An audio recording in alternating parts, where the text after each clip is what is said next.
In most kitchens, you'll find aluminum foil in one of the drawers. It's a pretty common kitchen staple that's used for cooking, wrapping, even to treat certain common ailments. People have been using aluminum foil for years, often on a daily basis. What you might not know is that a recent study has found that there are things about this kitchen staple that you don't know, and you need to. Doctors are warning that you should probably stop using aluminum foil right away. Aluminum is a neurotoxic-rich material. It can have serious side effects on the function of your brain.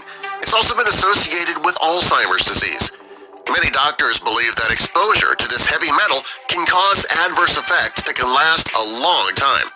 A few issues that are caused by this metal include loss of balance, memory issues, lack of coordination, loss of bodily control, and mental decline. Researchers have also found that when you cook with aluminum foil, it can have an effect on your bones. Aluminum can build up in your bones when you use it for cooking, and that can take the place of calcium in your bones, reducing your bone strength. In time, frequent use of aluminum foil could cause your bones to break more easily. It's not just the brain and the bones that can be affected by cooking with aluminum foil either. Studies have shown that its use has been linked to pulmonary fibrosis as well. The study also showed that if you inhale aluminum particles, it can result in respiratory problems, and that often occurs when you grill using aluminum foil. If you cook with aluminum foil at very high temperatures, part of the metal can be emitted into the food, making it unsafe to eat.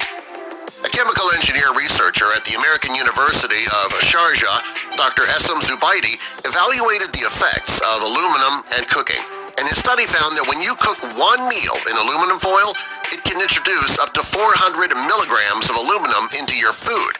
According to the World Health Organization, the recommended daily allowance of aluminum is limited to only 60 milligrams a day. Since you can get 400 milligrams introduced in your food when you use it to cook in just one meal, you can see how dangerous this really is. Furthermore, the higher the temperature, the more leaching occurs, and the more dangerous your food becomes. The doctor also found that while cooking with foil is a bad idea, it's even worse when you use it to cook vegetables like tomatoes, citrus juices, or spices. Unlike vitamins, minerals, and iron, our bodies don't need aluminum. Also, our body is not able to process it correctly. Since your body can't process aluminum, you wonder what happens to it after it's ingested? Studies have shown that it accumulates in your brain, lungs, kidney, liver, and even your thyroid, and that can put your health in great jeopardy. Aluminum can damage your central nervous system as well. Even worse, aluminum has been linked to autism in children. When children are exposed to aluminum in their drinking water, it can cause bone, brain, and kidney disease. Research has shown that aluminum can cause toxic stress on your brain. If your brain stores too much aluminum, it can result in MS, epilepsy, ADD, Alzheimer's, chronic fatigue syndrome, and other serious neurological disorders. The best thing you can do for your health and the health of your family is to reduce your exposure to aluminum.